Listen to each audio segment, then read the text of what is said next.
तो गाइस आज से हम स्टार्ट करने जा रहे हैं जेजे के मांगा। पर ऐसे करते हैं, पहले ना पुराना सिलेबस एक बार ना रिपीट कर लेते हैं। तो गाइस अब तक हमने देखा कि केंजेकू गोजो को कैद कर लेता है, जिस वजह से चारों तरफ तबाही मच जाती है और सुकुना भी इटाडोरी की बॉडी पर कब्जा करके बहुत सारे लोगों को मार डालता है, जिस वजह से हायर अप्स उसे मारने का फरमान जारी कर देते हैं। तब हम देखते हैं यूटा ओकोत्सु वहाँ आ जाता है और वो इनुमाकी का बदला लेने के लिए यूजी को मारने का डिसाइड करता है। और अब आगे तो गाइज अब हम यहाँ पर जेनिन क्लैन की गद्दी की लड़ाई देखते हैं, पर उससे पहले हम आपको जेनिन क्लैन की फैमिली ट्री के बारे में बता देते हैं, जिससे कि आपको सब कुछ समझने में आसानी होगी। जैसे कि आपने एनीमे में नायाबितो जेनिन को तो देखा ही होगा, जो कि जेनिन क्लैन का 26th लीडर है और वो इस टाइम डैगन और जोगो की वजह से बहुत ज्यादा क्रिटिकल कंडीशन में पड़ा है। और अब उसके फैमिली मेंबर्स सारे उसके मरने की राह देख रहे हैं ताकि वो उसकी कुर्सी पर कब्जा कर सके। और इस लड़ाई में 3 मेन पार्टिसिपेंट्स हैं। पहला है नायो जेनिन, जो कि नाबितो का बेटा है। वैसे तो नायो के बड़े भाई भी हैं, पर उसके अकॉर्डिंग वो सभी लोग बेकार हैं और हमें भी इसके बारे में कुछ नहीं बताया जाता। और दूसरा दावेदार है नाबितो का भाई ऑगी जेनिन, जो कि माकी और माई का बाप है। और तीसरा है जिंची जेनिन। वैसे तो हमें अभी तक ये नहीं बताया गया कि इसका जेनिन क्लान से क्या लेना देना है, पर ऐसा हो सकता है कि ये किसी तरह टोजी से रिलेटेड हो, क्योंकि टोजी नायाबितो के बड़े भाई का बेटा था। तो हो सकता है कि इसका उस चीज से कोई रिलेशन हो। तो अब यही सभी लोग हैं जो कि उस कुर्सी के दावेदारी के लिए लड़ रहे हैं और एक जगह पर इकट्ठे हुए हैं। तभी उन सभी को ये खबर मिलती है कि नायाबितो अब इस दुनिया में नहीं रहा। और हम देखते हैं फुरुडाटे उन सभी को नायाबितो की विल के बारे में बताने लगता है, जिसके अकॉर्डिंग नायो जेनिन को 27th लीडर चुन लिया गया होता है और जेनिन क्लान के सारे एसेट्स उसे दे दिए गए होते हैं। और अगर ओजी जेनिन और जिंची जेनिन इस चीज को अप्रूव करते हैं तो नायो अपनी ड्यूटीज को निभा सकता है। पर तभी उन सभी को एक शॉकिंग न्यूज पता लगती है। उस विल के अंदर एक और कंडीशन होती है कि अगर किसी भी वजह से सातोरू गोजो मर जाता है या फिर उसे कोई कैद कर लेता है, तो फिर तोजी फुशिगिरो के साथ एग्रीमेंट के हिसाब से मेगुमी फुशिगिरो को जेनिन क्लैन का लीडर बना दिया जाएगा और सब कुछ उसे मिल जाएगा।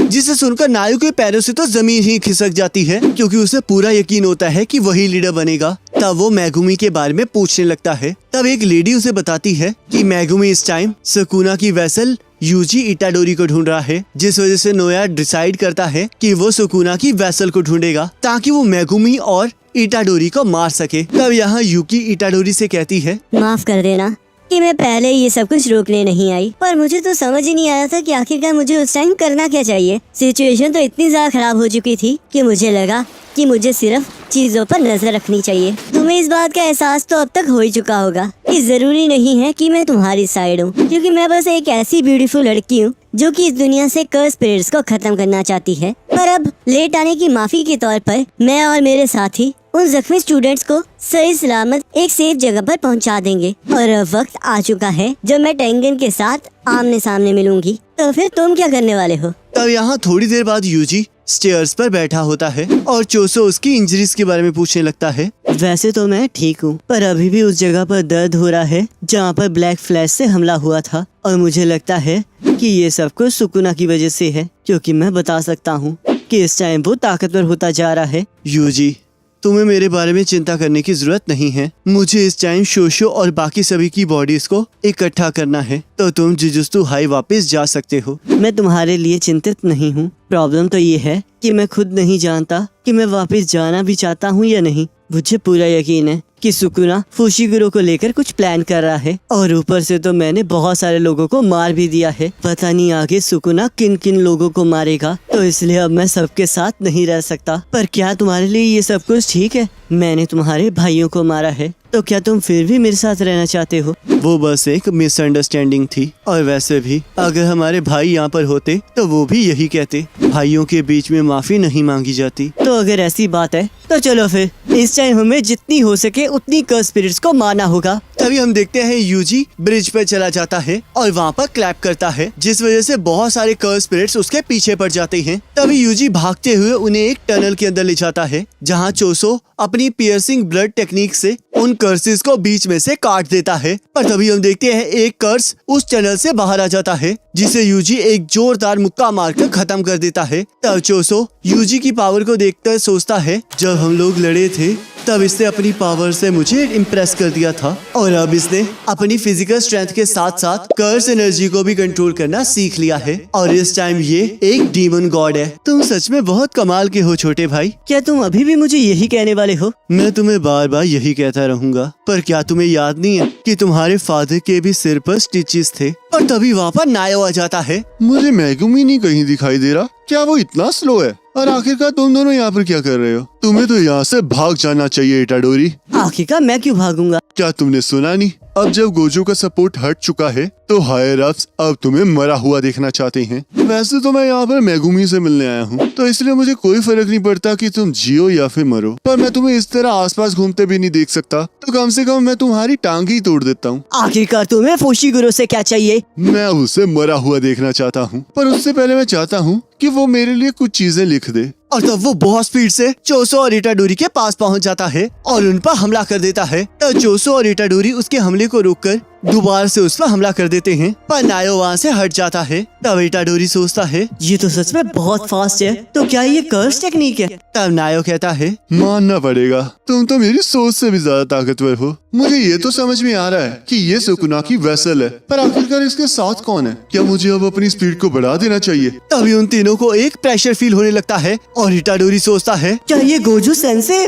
पर रुको, ये तो उनसे भी ज्यादा कुछ खतरनाक आ रहा है। तभी हम देखते हैं यूटा वहाँ आ चुका होता है और कहता है तो तुम यहाँ पर अकेले नहीं हो, आखिरकार तुम कौन हो? तभी यूटा उनके पास आ जाता है। तब हम देखते हैं एक कदम से ही वो टनल की दीवार को तोड़ देता है। तो फिर इटाडोरी के साथ कौन कौन है? तो तुम यहाँ पर इटाडोरी को मारने आए हो? जरा रुको, मैं तो तुम्हारी तरफ हूँ, तो यूटा और कोत्सु हो ना? ये तो वही पर्सन है जिसके बारे में फुशिगुरो ने बताया था, और ये गोजो सेंसेई की तरह ही स्पेशल ग्रेट सॉर्सरर है। आखिरकार तुम कौन हो? मैं नायो ज़ेनिन हूँ, माकी का कजन। मैं भी यहाँ पर इटाडोरी को मार नहीं आया हूँ। तुम चिंता मत करो, मैं इसमें इंटरफेयर नहीं करूँगा। बस उसके बदले में मेरी एक बात मान लो, चाहे तुम इटाडोरी को मार भी दो, पर फिर भी अपने सुपीरियर्स को इसके बारे में बाद में बताना, क्योंकि ये मेरे लिए एक चारे की तरह है जिसके जरिए मैं किसी को यहाँ पर बुलाना चाहता हूँ। इटाडोरी, तुम्हें यहाँ से भागना होगा। ये नायो बहुत तेजी से भागता है, तो इसलिए अगर हम इससे बचने की कोशिश करेंगे तो हमारे लिए बहुत बुरा होगा, इसलिए मैं इसे संभालता हूँ। पर क्या तुम ठीक रहोगे? तुम मेरी चिंता मत करो, क्योंकि ये लोग तुम्हारे पीछे आए हैं, तो इसलिए तुम उस यूटा से बचने की कोशिश करो। मुझे पूरा यकीन है कि ये गोजो की तरह ही है, तो इसलिए अगर तुम इसके साथ लड़ोगे तो पक्का मारे जाओगे। अब यहाँ से चले जाओ और हम लोग वहीं मिलेंगे जहाँ हम कल मिले थे। ठीक है नायो, मैं तुम्हारी बात मान लेता हूँ, तो तुम दूसरे को संभालो। तब हम देखते हैं इटाडोरी वहाँ से भाग जाता है और चोसो यूटा को रोकने की कोशिश करने लगता है, पर तभी बीच में नायो आ जाता है, जिस वजह से यूटा यूजी के पीछे भागने लगता है। ये तो सच में फास्ट है, मुझे तो लगा था कि मैं इसे शुरुआत में ही मार डालूंगा। तब यहाँ चोसो और नायो आपस में लड़ने लगते हैं। मैंने तुम्हें पहले भी देखा था, तो तुम ब्लड मैनिपुलेशन टेक्निक को यूज कर रहे हो ना? मुझे नहीं पता कि ये तुम्हारे पास क्यों है, पर पियर्सिंग ब्लड के अलावा इस टेक्निक से डरने की कोई बात नहीं है। अगर तुम्हें पियर्सिंग ब्लड यूज करना है तो तुम्हें कन्वर्जन की जरूरत पड़ेगी, जिसके लिए तुम्हें थोड़ा टाइम चाहिए, और वो टाइम तो मैं तुम्हें देने नहीं वाला, तो इसलिए अब तो तुम मरने वाले हो। क्या तुम्हें सच में लगता है कि मैं ऐसे पर्सन को यहाँ से जाने दूंगा जिसने मेरे छोटे भाई को मारने की कोशिश की थी? तब यहाँ यूटा अपनी तलवार लेकर यूजी पर हमला कर रहा होता है और यूजी उसके हमलों से बच रहा होता है। ये तो बिल्कुल माकी की तरह है। तभी यूजी कार को उठाकर यूटा के ऊपर फेंक देता है और इस चीज का फायदा उठाकर एक जगह के अंदर जाने लगता है, पर तभी यूटा उसी कार से यूजी का रास्ता रोक देता है। क्या तुम सरप्राइज हो? क्योंकि तुम्हें लगा होगा कि मेरे पास तो इतनी पावर होगी ही नहीं, और ये बात सच है। चाहे इसके पास ज्यादा पावर ना हो, पर इसके पास बहुत सारी कर्स एनर्जी है, और बहुत सारे सॉर्सरर्स कर्स एनर्जी की मदद से ही अपनी पावर को बढ़ाते हैं। तुम बिल्कुल मेरे ऑपोजिट हो, तो तुमने ये नोटिस कर ही लिया। तो मैं तुम्हें एक चीज बता दूं, मेरे पास गोजो सेंसे से ज्यादा कर्स एनर्जी है। सेंसे के पास 6 आइज की ताकत है, जिस वजह से जब भी वो कर्स टेक्निक को एक्टिवेट करते हैं तब उनकी एनर्जी बहुत कम यूज होती है, पर अगर मैं ऐसा करता हूँ तो मेरी कर्स एनर्जी ज्यादा यूज होती है, और यही हम दोनों में डिफरेंस है। तो चलो, अब बहुत बातें हो गई। और इटाडोरी पर हमला कर देता है। डोडो ने कहा था कि एलाइट सॉर्सरर की एनर्जी के फ्लो को रीड करना बहुत मुश्किल है। एक एलाइट फाइटर अपनी कर्स एनर्जी को बहुत अच्छे से कंट्रोल कर सकता है, जिसकी वजह से उसके अटैक को तब तक प्रिडिक्ट नहीं किया जा सकता जब तक वो अटैक पूरा ना हो जाए। पर ये लड़का अलग है, इसकी पूरी बॉडी और उसकी कटाना पूरी तरह से कर्स एनर्जी से भरी हुई है। प्रॉब्लम ये नहीं है कि मैं इसके मूव्स को रीड नहीं कर सकता, प्रॉब्लम तो ये है कि मुझे इसके हमलों का पता ही नहीं लग रहा और ऊपर से ये डैमेज को भी मिनिमम रख रहा है। माफ करना, पर मैं इस टाइम मर नहीं सकता। तो यूटा बार बार इटाडोरी पर हमला कर रहा होता है और इटाडोरी उसके हमलों को डॉज करते हुए सोचता है, पहले मुझे इसकी कटाना का कुछ करना होगा। जब तक मैं अपनी बॉडी को कर्स एनर्जी से भरा हुआ रखूंगा तब तक मुझे ब्लेड से डरने की कोई जरूरत नहीं है। पर अगर मैं यही चीज इसके साथ यहाँ अप्लाई करता हूँ तो ये मुझे कुछ ही टाइम में काट डालेगा। तो यूजी भागता हुआ एक गाड़ी के अंदर घुस जाता है और वहाँ से एक नाइफ को बाहर निकाल लेता है। तब वो और यूटा आपस में लड़ने लगते हैं। मुझे बिना डरे इसके करीब जाना होगा और इस नाइफ के अंदर कर्स एनर्जी को भरना होगा। तब हमें यहाँ पर पास्ट दिखाया जाता है जहाँ गोजो ने इटाडोरी से कहा होता है कि तुम जिस तरह के पर्सन हो वैसे तो तुम्हें किसी वेपन के साथ ट्रेनिंग करनी चाहिए, पर कर्स टूल्स के ऊपर डिपेंड रहना भी अच्छी बात नहीं है। और ऊपर से इस टाइम तुम कर्स एनर्जी को कंट्रोल भी नहीं कर सकते, तो इसलिए तुम किसी भी कर्स टूल के अंदर अपनी कर्स एनर्जी डालने के लिए तैयार नहीं हो। तब यहाँ यूजी उस नाइफ की मदद से यूटा की तलवार को रोक देता है जिससे कि यूजी को भी चोट लग रही होती है। मैंने अभी भी कर्स को हथियार के अंदर डालना नहीं सीखा है। तुम मेरी कटाना पर कुछ ज्यादा ही फोकस कर रहे हो। और उसे एक जोरदार लात मारता है। तब यूटा फिर से पूरी पावर से यूजी के ऊपर हमला कर देता है और हम देखते हैं यूटा की कटाना इटाडोरी के चाकू को तोड़ते हुए उसे एक गहरा कट दे देती है और तभी इटाडोरी यूटा की कटानों को अपने पैर से पकड़कर तोड़ देता है। मुझे गोजो सेंसेई के स्टूडेंट से यही उम्मीद थी। तब इटाडोरी फिर से लड़ने के लिए तैयार हो जाता है और तभी हम देखते हैं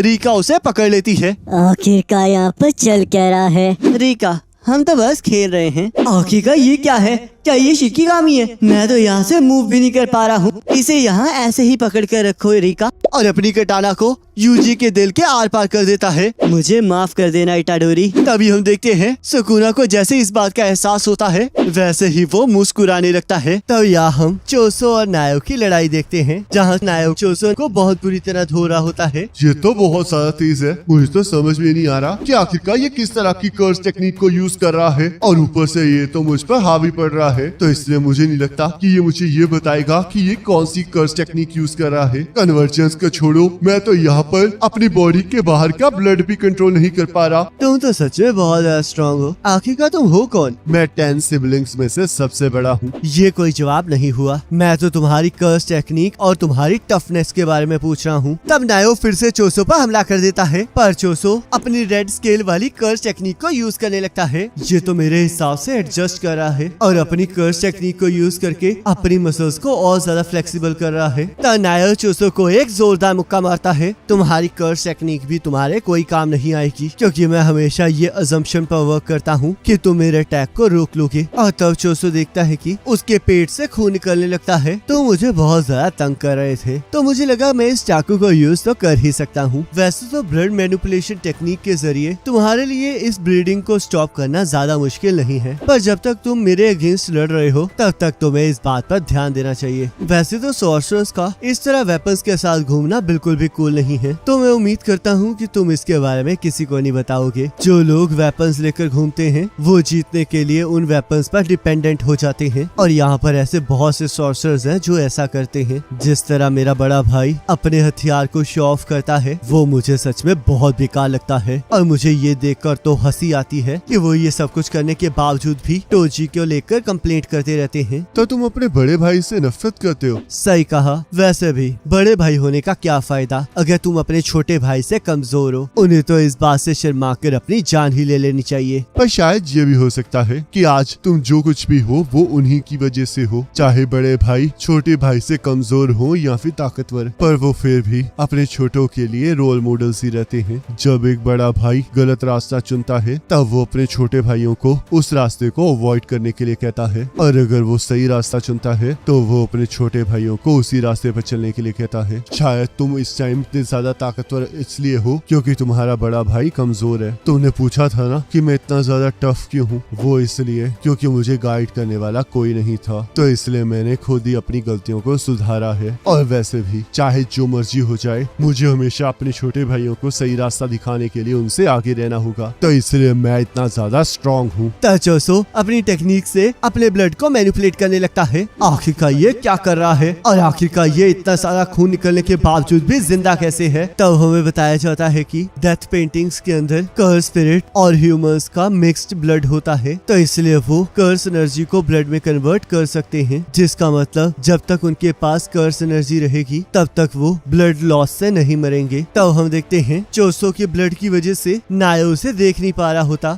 ये तो बहुत ज्यादा स्लो अटैक है, लगता है वो ब्लड लॉस की वजह से मर रहा है। तब चोसो नायो के करीब आकर उस पर पियर्सिंग ब्लड से हमला कर देता है, पर नायो उसके हमले से बच जाता है। मैं इस चीज को खुद को टच करने नहीं दे सकता। तभी चोसो नायो को एक जोरदार लात मारता है। आखिरकार अचानक से मेरी लातें इतनी ज्यादा हैवी क्यों फील हो रही हैं? क्या ये मेरे कपड़ों पर गिरे हुए ब्लड को कंट्रोल कर रहा है? तुम्हें पता है कि आगे क्या होने वाला है? ये अब चेकमेट है। क्या तुम्हें पूरा यकीन है? तो चलो फिर ट्राई करो। मेरी कर्स टेक्निक से मैं मूवमेंट को 24 FPS पर ट्रेस कर सकता हूँ, तो इसलिए चाहे मैं इसके निशाने पर हूँ पर मैं फिर भी मूव कर सकता हूँ। तब नायो चोसो की तरफ बढ़ते हुए सोचता है आखिरकार ये मुझ पर अटैक क्यों नहीं कर रहा है। तब चोसो अपनी 150 साल से ट्रेन की हुई टेक्निक को यूज करता है, जिससे कि नायो को बहुत ज्यादा डैमेज होता है। माफ करना, पर तुम अपने भाइयों से प्यार नहीं करते हो। मुझे तुम्हारी बात समझ में नहीं आ रही है। तब हम देखते हैं इटाडोरी को लेकर यूटा वहाँ आ जाता है और चोसो को एक जोरदार मुक्का मारता है। लगता है तुम हर्ट हो गए हो नायो। मुझे कमजोर मत समझो लड़के, रुको जरा। क्या ये पॉइजन है? क्या ब्लड मैनिपुलेशन ये भी कर सकती है? पर नहीं, ये इफेक्ट किसी कर्स टेक्निक का नहीं है। वहाँ पर बहुत सारा ब्लड था जिस वजह से ये ह्यूमन नहीं हो सकता। क्या ये फुल फ्लैश्ड कर्स है? मेरी बॉडी इस नॉन ह्यूमन ब्लड को रिजेक्ट कर रही है। क्या मैं तुम्हें हील करूं? मेरी रिवर्स कर्स टेक्निक लोगों को हील कर सकती है, पर उसके बदले में तुम्हें अपने सुपीरियर्स को ये बताना होगा कि इटाडोरी मर चुका है। तब यहाँ हमें पास्ट दिखाया जाता है, जहाँ इटाडोरी के ग्रैंडफादर इटाडोरी के फादर से कहते हैं, जिन, मेरी बात सुनो। क्या हुआ डैड? अगर ये बात उसके बारे में है तो मैं जा रहा हूँ। जिन, तुम अपनी जिंदगी को जैसा जीना चाहते हो वैसा ही जी सकते हो, पर तुम्हें उस औरत को भूलना होगा, नहीं तो तुम मारे जाओगे।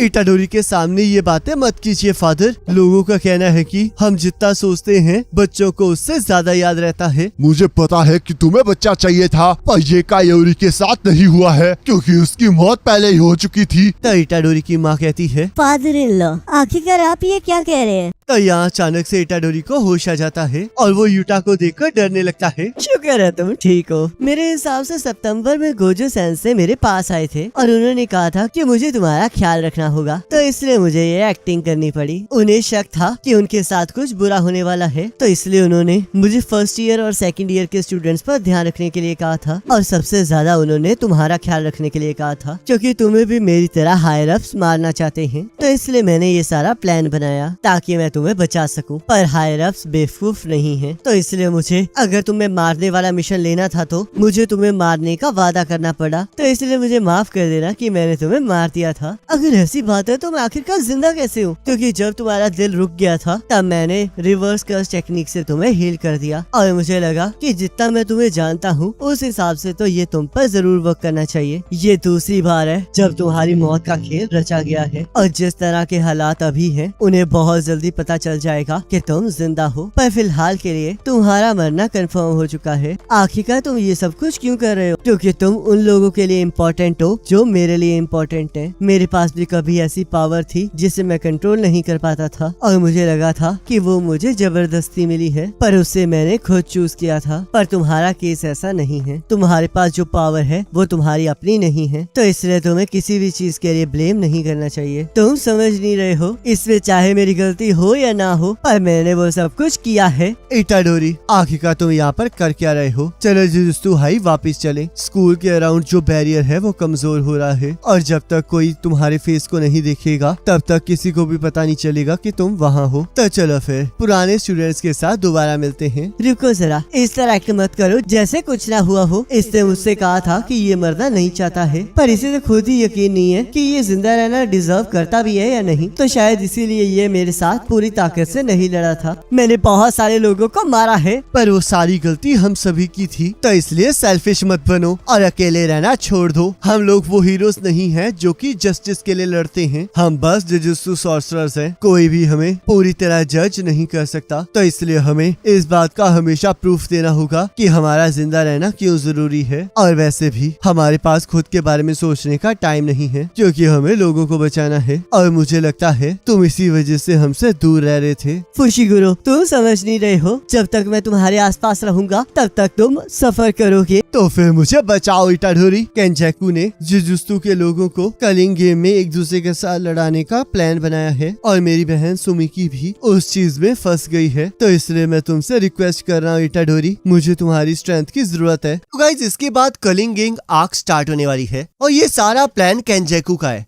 जो कि इस टाइम गैटो की बॉडी में है। और गाइस, इसमें कुछ रूल्स हैं जिसके बारे में हम ना पहले डिस्कस कर लेते हैं, ताकि बाद में जाकर किस तरह की कोई भी कंफ्यूजन ना रहे। तो पहला और दूसरा रूल ये है कि जब भी कलिंग गेम के अंदर कोई भी पर्सन अपनी कर्स टेक्निक को एक्टिवेट करेगा, तो उसे 19 दिन के अंदर अंदर अपने पसंदीदा बैरियर के अंदर अपनी पार्टिसिपेशन को डिक्लेयर करना पड़ेगा। और अगर वो ऐसा नहीं करता है तो उसकी कर्स टेक्निक को हटा दिया जाएगा। तीसरा रूल ये है कि कलिंग गेम स्टार्ट होने के बाद अगर कोई भी नॉन प्लेयर बैरियर के अंदर एंटर करता है, तो उसकी पार्टिसिपेशन को ऑटोमेटिकली डिक्लेयर कर दिया जाएगा। चौथा और पांचवा रूल ये है कि इसके अंदर प्लेयर्स दूसरे प्लेयर्स को मारकर पॉइंट्स को इकट्ठा कर सकते हैं, और वो पॉइंट्स गेम मास्टर डिसाइड करेगा। और एक जनरल रूल के हिसाब से सॉर्सरर्स 5 पॉइंट के हैं और नॉन सॉर्सरर्स 1 पॉइंट के हैं। 6वां और 7वां रूल ये है कि अगर कोई भी प्लेयर कलिंग गेम के अंदर कोई नया रूल ऐड करवाना चाहता है, तो उसे गेम मास्टर को 100 पॉइंट्स देने होंगे। पर अगर इससे कलिंग गेम पर मेजर इफेक्ट पड़ सकता है, तो गेम मास्टर उस रूल को कैंसिल भी कर सकता है।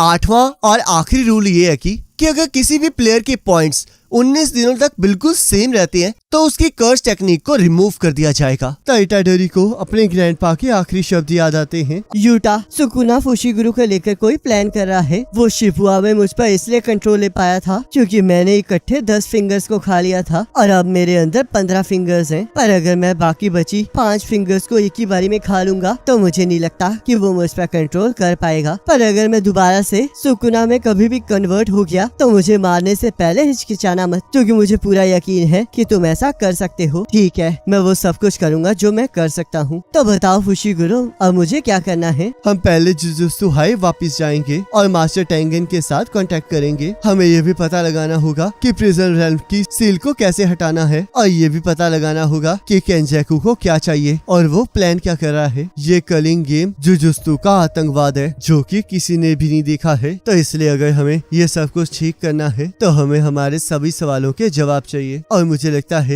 कि सिर्फ मास्टर टेंगन ही है जो हमें इस चीज के जवाब दे सकते हैं। तो फिर यूकी का क्या कहना है? मैंने उससे पहले ही बात कर ली है, और ये उसी का आइडिया है। वो भी इस टाइम जुजुत्सु हाई में छुपी हुई है, क्योंकि वो हायर अप्स को अवॉइड करना चाहती है। पर यहाँ पर प्रॉब्लम मास्टर टेंगन का कंसीलिंग बैरियर है। Master Tengen Tom of star corridor में रहते हैं, और वहाँ तक पहुँचने के लिए हमें 1000 दरवाजों में से वो दरवाजा ढूंढना होगा जो उस जगह पर खुलेगा। और प्रॉब्लम ये है कि वो डोर्स हमेशा शफल करते रहते हैं। तो इसका मतलब अगर हम गलत दरवाजा खोलेंगे, तो हम मास्टर टेंगन से कभी बात नहीं कर पाएंगे। मुझे माफ करना फुशिगुरु, पर मुझे ये पूछना ही होगा, आखिरकार नुबारा को क्या हुआ? तब फुशिगुरु अपनी आंखों को नीचे झुका लेता है, और इटाडोरी गुस्से में कहता है, मुझे समझ में आ गया है कि आखिरकार क्या हुआ है। शायद उस बैरियर को पार करने का एक रास्ता है। आखिरकार तुम्हारा क्या मतलब है चोसो? माहितो ने एक बार सुकुना की फिंगर्स और डेथ पेंटिंग वॉर्म्स को चुराया था, तो इसलिए हम भी वैसा कर सकते हैं। तो हम यहाँ देखते हैं सभी लोग माकी और यूकी के पास पहुँच जाते हैं। माकी, क्या तुम्हारे लिए इस तरह मूव करना सही रहेगा? चिंता मत करो, मुझे कुछ नहीं हुआ है। रिवर्स कर्स टेक्निक भी जले हुए निशानों को ठीक नहीं कर सकती, पर इसकी जान कर्स टोलरेंस से नहीं बल्कि इसकी फिजिकल टफनेस से बचाई है। मैं ऐसे बंदे से यही उम्मीद कर सकती हूँ जिसके पास हेवनली रिस्ट्रिक्शन जैसा गिफ्ट हो। फुशिगुरो, मास्टर टेंगन के बैरियर का क्या हुआ? इससे मैं एक्सप्लेन करता हूँ। जहाँ पर मास्टर टेंगन रहते हैं उसका दरवाजा वहाँ है जहाँ जुजुत्सु हाई अपने कर्स ऑब्जेक्ट और टूल्स को स्टोर करके रखता है। उस जगह पर मेरे छोटे भाइयों की बॉडीज है, जिस वजह से मैं अपनी कर्स टेक्निक से तुम लोगों को गाइडेंस दे पाऊंगा। वो सब कुछ तो ठीक है, पर आखिरकार ये बंदा है कौन? फिलहाल के लिए तो तुम इसे मेरा बड़ा भाई समझ सकती हो। और तब वो सभी लोग जुजुत्सु हाई के वेयर हाउस पहुँच जाते हैं। इसमें कोई शक नहीं है कि मेरे भाई इसी डोर के पीछे हैं, तो चलो फिर इसे खोलें। तब उन्हें उस दरवाजे के अंदर बहुत सारे पेड़ दिखाई देते हैं और वो लोग आगे बढ़ने लगते हैं। तब चोसो वहाँ पर एक वेयर हाउस को देखकर कहता है, चिंता मत करो छोटे भाइयों, मैं बहुत जल्द वापस आऊंगा। तब वो सभी लोग एलिवेटर लेकर नीचे चले जाते हैं, जहाँ इटाडोरी को खून के दाग दिखाई देते हैं और वो उसके बारे में पूछने लगता है। ये सब कुछ 12 साल पहले हुआ था और अब जब मैं उसके बारे में सोचती हूँ तब मुझे याद आता है कि सब कुछ यहीं से खराब होना शुरू हुआ था। तो चलो अब सभी लोग आगे बढ़ते हैं। तब हम देखते हैं आगे जाकर उन्हें कुछ भी दिखाई नहीं दे रहा होता। यहाँ पर तो कुछ भी नहीं है। ऐसी बात नहीं है, असल में टेंगन हमें रिजेक्ट कर रहा है। टेंगन इस दुनिया के साथ इंटरफेयर नहीं करता है, पर मुझे लगा कि अब जब 6 साइज सील हो चुकी है तो हम उसके साथ कांटेक्ट बना सकते हैं और मुझे लगता है कि ऐसा भी हो सकता है कि ये सिर्फ मुझे ही रिजेक्ट कर रहा हो। चलो वापस चलें, क्योंकि सुमिकी के पास बिल्कुल भी टाइम नहीं बचा है। क्या तुम लोग इतनी जल्दी जा रहे हो? तो मुझे तुम सबसे मिलकर बहुत ज्यादा खुशी हुई। तब सभी लोग लॉर्ड टेंगन को देखकर हैरान हो जाते हैं और यूकी उनसे पूछने लगती है कि आखिरकार उन्होंने Tom's of the star corridor क्यों बंद कर रखा है। मुझे डर था कि कहीं तुम केंजेकू के साथ मिली हुई ना हो, जो कि मैं ह्यूमन हर्ट के अंदर नहीं देख सकती हूँ। अब आखिरकार ये केंजेकू कौन है? ये वो सॉर्सरर है जो कि कभी नोरिटोशी कामो था और इस टाइम इसने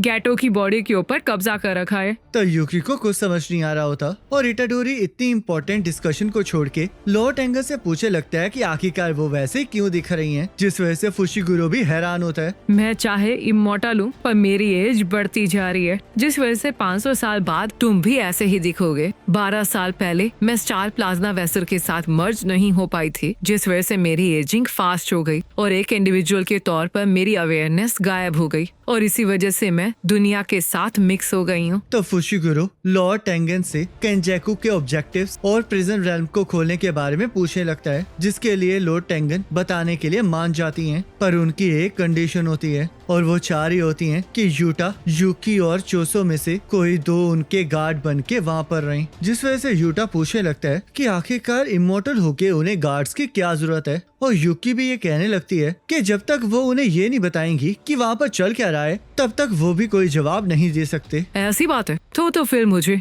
तुम्हें केंजेकू के बारे में बताना चाहिए। केंजेकू चाहता है कि वो जापान के सभी लोगों को एवोल्यूशन करने पर मजबूर कर दे। इसके बारे में तो हमने भी सुना था, पर आखिरकार वो चाहता क्या है? और आखिरकार उस टाइम केंजेकू ने आपके बैरियर का इस्तेमाल करके आइडियली ट्रांसफिगरेशन के जरिए सभी को सॉर्सरर्स क्यों नहीं बनाया था? वो इस वजह से था क्योंकि उस टाइम उसके पास इतनी कर्स एनर्जी नहीं थी। जो कर्स एनर्जी बार बार गोल गोल घूम के रिफाइन हुई है वो सॉर्सरर के पास वापस नहीं जा सकती और एक सिंपल कर्स टेक्निक से आप सभी के अंदर एवोल्यूशन नहीं करवा सकते, जिस वजह से सभी लोगों की एवोल्यूशन के लिए उसने मुझे और ह्यूमन काइंड को मर्ज करने का आइडिया सोचा है। पर आप तो स्टार प्लाज्मा वेसल के अलावा किसी और के साथ मर्ज नहीं हो सकती ना? ऐसा पहले होता था, पर अब मैं पिछले 12 सालों से खुद एवोल्यूशन में हूँ, तो इसलिए किसी और के साथ मर्ज होना मेरे लिए बिल्कुल भी इम्पॉसिबल नहीं है। पर आप तो एक पर्सन हो ना, तो आखिरकार आप मल्टीपल लोगों के साथ मर्ज कैसे हो सकती हैं? जो तुम देख रहे हो मैं वैसी नहीं दिखती हूँ। इस टाइम मेरी सोल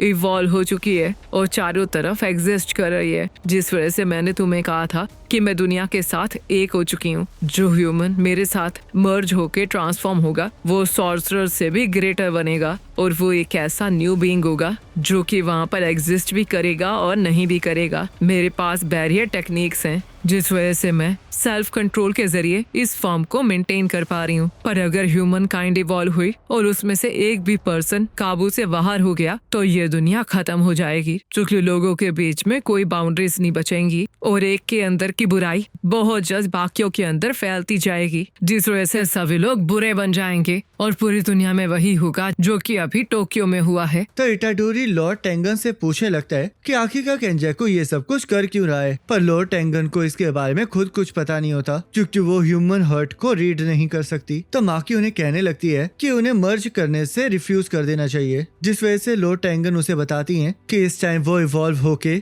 एक कर्ज स्पिरिट की तरह बन गई हैं, जिस वजह से उन्हें कर्ज स्पिरिट मैनिपुलेशन के जरिए कंट्रोल किया जा सकता है। और केंजाकू ने जो गेटो की बॉडी पर कंट्रोल किया हुआ है उस वजह से उसके पास ये टेक्निक है, और इसी वजह से लॉर्ड टेंगन इस टाइम सभी को रिजेक्ट कर रही हैं। और यूटा को भी समझ में आ जाता है कि इसी वजह से लॉर्ड टेंगन को बॉडीगार्ड्स चाहिए। पर आखिरकार अभी ये सब कुछ क्यों हो रहा है? केंजाकू ने तो आपको स्टार प्लाज्मा वेसल के साथ मर्ज करने से रोक लिया था और आपको एवोल्यूशन करने पर भी मजबूर कर दिया था, जिस वजह से वो आपको बहुत पहले ही कर्स स्पिरिट मैनिपुलेशन से कंट्रोल कर सकता था। और ऊपर से वो तो सुकुना के साथ भी इन्वॉल्व था, जिस वजह से वो एक ऐसा सॉर्सरर है जो कि 1000 सालों से जिंदा है। तो आखिरकार वो अभी ये सब कुछ क्यों कर रहा है? 4 प्लाज्मा वेसल, 6 साइज और मैं तकदीरों से जुड़े हुए हैं। पास्ट में केंजाकू 2 बार 6 साइज के सॉर्सरर से हार चुका है, जिस वजह से उसने तीसरी बार स्टार प्लाज्मा वेसल और 6 साइज को पैदा होने के 1 मंथ बाद ही मार डाला था।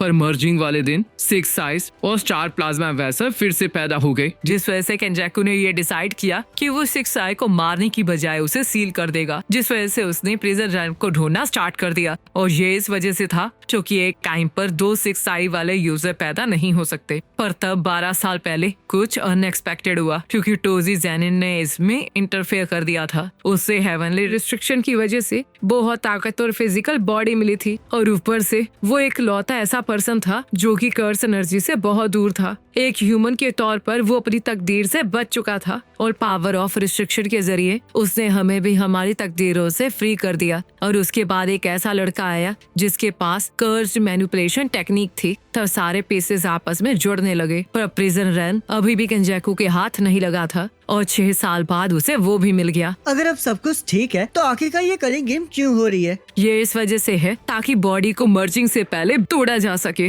वैसे अभी मेरा स्टार प्लाज्मा वेसल के अलावा किसी और के साथ मर्ज होना इम्पॉसिबल नहीं है, पर अभी के लिए ये मर्जिंग इनकम्प्लीट होगी, जिस वजह से कलिंग गेम के जरिए वो प्लेयर की कर्स एनर्जी को यूज करके इस कंट्री के लोगों को दूसरी साइड भेजेगा और इसी से वो मर्जिंग को स्टार्ट करेगा। पर इस रिचुअल को परफॉर्म करने के लिए केंजाकू ने एक बाइंडिंग वादा किया है, जिस वजह से वो गेम का मास्टर नहीं बन सकता। पर ये तुम्हारे फेवर में काम नहीं करेगा क्योंकि इसका मतलब ये है कि अगर तुम उसे मार भी दोगे तब भी कलिंग गेम खत्म नहीं होगी। ये गेम तब तक चलेगी जब तक सारे प्लेयर्स मर नहीं जाएंगे, और इसके लिए या तो लोगों को एक दूसरे को मारना होगा या फिर वो पार्टिसिपेशन से अगर मना करेंगे तब भी मरेंगे। जो उन्होंने long lasting addition to the rule add किया है वो इसलिए है ताकि कोई भी रिचुअल को इंटरप्ट ना करे। तो सभी को समझ में आ जाता है कि उन्हें कलिंग गेम में पार्टिसिपेट करना ही होगा ताकि वो एक ऐसा रूल ऐड करवा सकें जिसके अकॉर्डिंग वो लोग कलिंग गेम को छोड़ सकें जो कि पार्टिसिपेट नहीं करना चाहते। तब फुशिगुरो गोजो को छुड़ाने के लिए कहने लगता है क्योंकि वो सब कुछ अकेले ही संभाल सकता है। तो इटाडोरी लॉर्ड टेंगन से कुछ पूछने लगता है, पर लॉर्ड टेंगन उन्हें सबसे पहले ये डिसाइड करने के लिए कहती है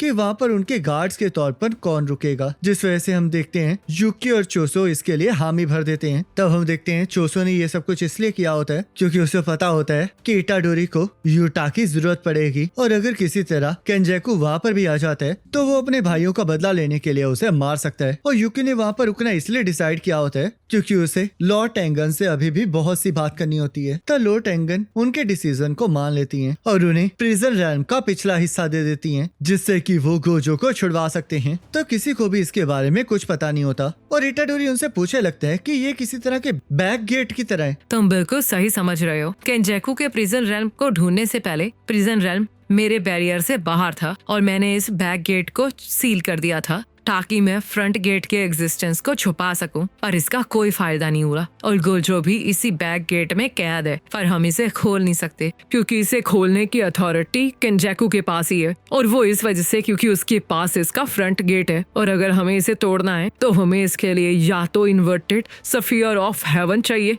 जो कि किसी भी कर्स टेक्निक को नलिफाई कर सकते हैं, या फिर ब्लैक रोप चाहिए जो कि किसी भी कर्स टेक्निक के इफेक्ट को कैंसिल कर सकती है। पर गोजो ने 12 साल पहले इनवर्टेड स्फीयर ऑफ हेवन को या तो कहीं सील कर दिया था या फिर डिस्ट्रॉय कर दिया था, और पिछले साल गोजो ने उस ब्लैक रोप को भी ठिकाने लगा दिया। तो ये सुन के फुशिगुरो और इटाडोरी को बहुत गुस्सा आता है और यूटा भी उन्हें बताता है कि वो ब्लैक रोप को ढूंढने के लिए मिगेल के साथ अफ्रीका गया था, पर वहाँ पर भी उन्हें कुछ भी नहीं मिला, जिस वजह से युकी लॉर्ड टेंगन से पूछने लगती है कि क्या इसे खोलने का कोई और रास्ता है, जिस वजह से लॉर्ड टेंगन सभी को बताती हैं कि कलिंग गेम में एक प्लेयर है जो कि 1000 साल पुरानी है और वो खुद को एंजल कहती है, जिसके पास एक ऐसी कर्स टेक्निक है जिसके जरिए वो बाकियों की कर्स टेक्निक को कैंसिल कर सकती है। तब हम देखते हैं उस प्लेयर का नाम हाना होता है और फुशिगुरो लॉर्ड टेंगन से ये पूछने लगता है कि क्या उन्हें उसके लोकेशन के बारे में पता है। वो इस टाइम टोक्यो के ईस्ट साइड की कॉलोनी के अंदर है और गेम का बैरियर मुझे रिजेक्ट कर रहा है, जिस वजह से मेरे पास ज्यादा इंफॉर्मेशन नहीं है, तो इसलिए मैं तुम्हें वो सब कुछ बताऊंगी जो कि मुझे पता है।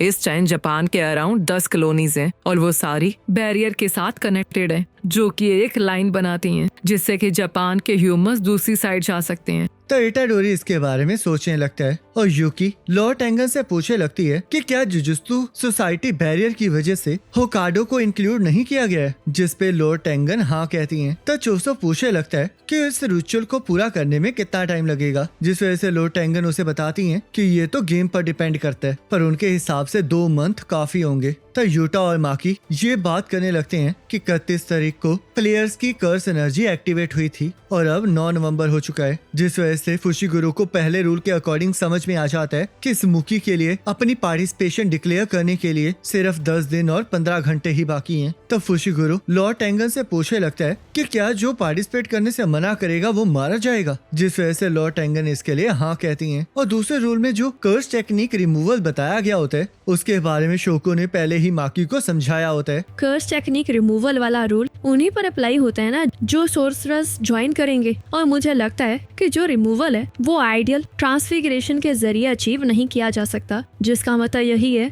कि आपके दिमाग को कुछ हो सकता है और आप मर सकते हैं, जो कि अगर ऐसा नहीं होता तो सभी लोग पार्टिसिपेट करने से मना कर सकते थे। तो माकी को ये समझ नहीं आ रहा होता कि उसके पास तो कोई कर्स टेक्निक ही नहीं है, जिस वजह से उसे तो इस रूल से कुछ भी नहीं होना चाहिए। तो इटाडोरी तीसरे रूल के बारे में सोचने लगता है और पूछने लगता है कि जो सिविलियंस पहले ही बैरियर के अंदर होंगे उनके साथ क्या होगा, जिस वजह से लॉर्ड टेंगन उसे बताती हैं कि शायद उन्हें एग्जिट करने का एक चांस दिया जाएगा, क्योंकि कॉलोनीज के अंदर एंट्री और एग्जिट का कोई रूल नहीं है और शुरू से ही प्लेयर्स को बैरियर से बाहर निकलने के लिए ऑब्जेक्टिव्स दिए जाएंगे, जिस वजह से उन्हें लगता है कि ये सब कुछ गेम को स्टिमुलेट करने के लिए बनाया गया है ताकि वो प्लेयर्स को वहां रख सकें जहां पर वो गए हैं। तो फुशिगुरो और इटाडोरी चौथे और 5वें पॉइंट्स के बारे में डिस्कस करने लगते हैं, जिस वजह से फुशिगुरो गेम मास्टर के बारे में पूछने लगता है। सभी लोगों को एक ओगाने नाम का शिकिगामी दिया जाएगा, पर तुम उसे गेम मास्टर की जगह एक इंटरफेस समझ सकते हो, और गेम मास्टर को तुम ऐसे समझ सकते हो जैसे कि वो कलिंग गेम का कोई प्रोग्राम हो। तो इटाडोरी को कुछ समझ नहीं आ रहा होता और 6वें और 7वें रूल के अकॉर्डिंग उन्हें समझ में आता है कि वो लोग रूल को ऐड तो कर सकते हैं पर माइनस नहीं कर सकते, और साथ में उन्हें ये भी देखना होगा कि उन्हें कैसा रूल ऐड करना है। तो मास्टर टेंगन उन्हें ये भी बताती हैं कि ये रूल्स बहुत ज्यादा इंपॉर्टेंट हैं, क्योंकि प्लेयर्स को इन्हीं रूल्स के अकॉर्डिंग चलना है और केंजाकू भी इन रूल्स में इंटरफेयर नहीं कर सकता। तब 8वें रूल को पढ़ के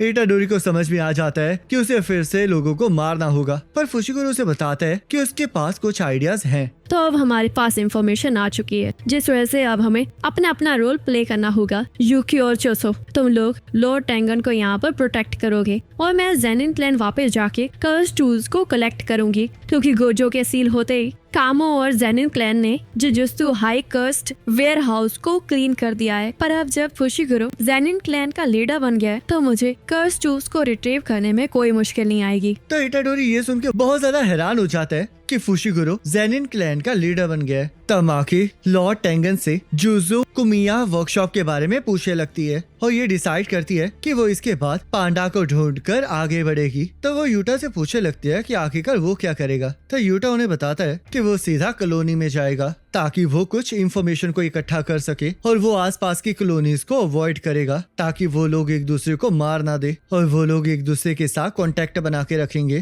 पर तभी उन्हें पता चलता है कि बैरियर्स के अंदर फोन नहीं चलेंगे, जिस वजह से वो एक दूसरे के साथ कनेक्शन नहीं बना सकते। और ये सुनते ही इटाडोरी और यूटा फुशिगुरो के बारे में सोचने लगते हैं, क्योंकि अब फुशिगुरो को इटाडोरी के साथ रहना होगा, क्योंकि इटाडोरी कभी भी सुकुना में कन्वर्ट हो सकता है। तो फुशिगुरो इटाडोरी को उसकी चिंता करने से मना करता है और उसे बताता है कि अगर वो उसके हाथों मर जाएगा तो यूटा इटाडोरी को खुशी खुशी मार सकता है। तब माकी इटाडोरी और फुशिगुरो को हकारी के पास जाने के लिए कहती है, जो कि 3rd ईयर का सस्पेंडेड स्टूडेंट होता है, और वो चाहते होते हैं ताकि वो भी उनकी मदद करे। जिस वजह से इटाडोरी उनसे पूछने लगता है कि क्या वो ताकतवर है, और यूटा बताता है कि चाहे हिकारी थोड़ा मूडी है, पर जो वो एक बार लड़ने के बारे में सोच लेता है तब वो यूटा से भी ज्यादा ताकतवर हो जाता है। तब सभी लोग वहाँ से वापस जाने लगते हैं और इटाडोरी चोसो को थैंक यू कहता है, जिस वजह से चोसो उसे मरने से मना करता है। तब यहाँ पर हम एक पर्सन को देखते हैं जो कि स्टैंडिंग कॉमेडी कर रहा होता है, पर उसके जोक्स पर सभी लोग डिप्रेस हो रहे होते हैं, जिस वजह से उसका एक साथी उसे समझाता है कि अब उसे इस जॉब को छोड़ देना चाहिए, क्योंकि अब उसके जोक्स फनी नहीं रहे हैं और जैसी हालत अभी टोक्यो की है तो उसे कोई ऐसी चीज ढूंढनी चाहिए जो उसके लिए सही हो। तब एक पर्सन उसे समझाता है कि इस दुनिया में 2 कॉमिक्स बहुत ज्यादा डिमांड में रहती हैं, जो कि बहुत ज्यादा फनी होती हैं, या फिर वो कॉमिक्स जो कि लोगों को लगती हैं कि बहुत ज्यादा फनी हैं। तो इसलिए उसे चुनना होगा कि उसे किस तरह की कॉमिक बनना है। तब हमें पता चलता है कि वो पर्सन भी कलिंग गेम का एक प्लेयर होता है, जिसका नाम फुमिहिको तकाबा होता है। और गाइस इसी के साथ ये एपिसोड खत्म हो जाता है। अब नेक्स्ट एपिसोड का लिंक आपके स्क्रीन पर आया होगा, उस पर क्लिक करके अगले एपिसोड को देख सकते हो।